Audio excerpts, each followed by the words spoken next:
Bana, mambo vipi unayefuatilia kipindi chetu cha chokochoko za mtaa? Bana, leo niko na Kizzy Blacks bana, atueleze ni kwa nini yule mdada amemchafua mtandaoni jana. Bana, mambo vipi? Fresh inakuaje? Safi kabisa, unaongea na B Sniper hapa kutoka Blacks Empire. Ndio bwana. Bana, tumeona jana mdada fulani hivi amechafua sana. Shida umemposti bila liza yake. Ni kwa nini yani, tuelezee yani, wapenzi wa chokochoko za mtaa wanataka kujua nini chanzo na nini tatizo. Kwa upande wangu siwezi kulizungumzia sana hili swala kwa sababu sikuona tatizo, lakini ni kama tu nilivyoelezea jana. Ile clip mimi nilitumiwa sababu nilitumiwa tayari imeshaunganishwa na muziki wangu na ikabidi mimi niposti.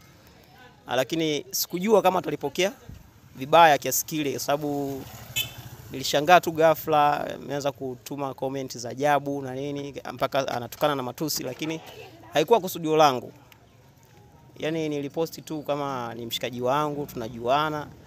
Na pia sio yeye alonitumia ile clip, alonitumia clip mimi mpaka dakika hii bado sijamjua kama nilivyoelezea jana. Hapo kwenye kumjua sasa, tunataka tujue namna gani ya kujuana. Maana uwezo kumposti mtu kama mnajuana, uwezo kumposti mtu alafu akakuchafua sana maneno yale, yani maneno yale ninaona kama ni mtu fafanulie vizuri, yani nakaaje hapo, tupe mambo yalionyoka.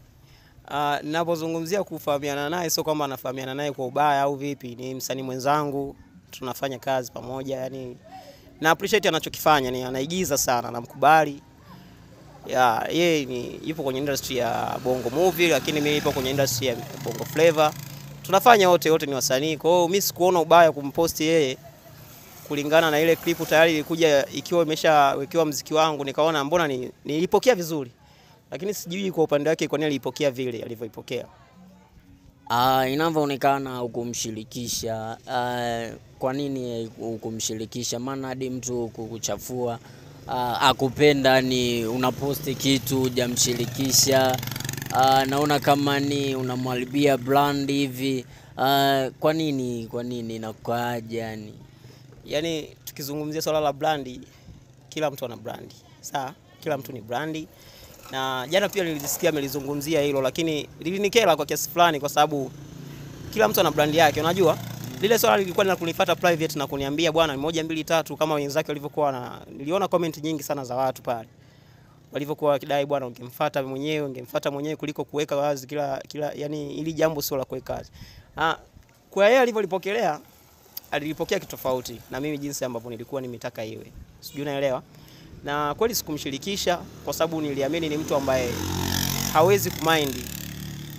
Unaona, niliamini kwamba hawezi kureact kama alivyoreact yeye mwenyewe jana. Unaona, kwa hiyo ndio hivyo.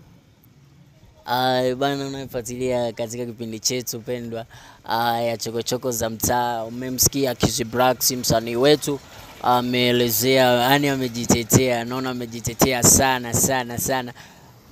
So mbaya, nadhani mmepata kitu na mmemsikia Kizzy Blacks akitamka. Mungu akijali, akipenda, hata siku ya leo hii tunaweza tukamtafuta Tina na tukapata naye maelezo yake. Usichoke kufuatilia kipindi chetu cha chokochoko za mtaa. Ulikuwa nami B Sniper. Asanteni sana.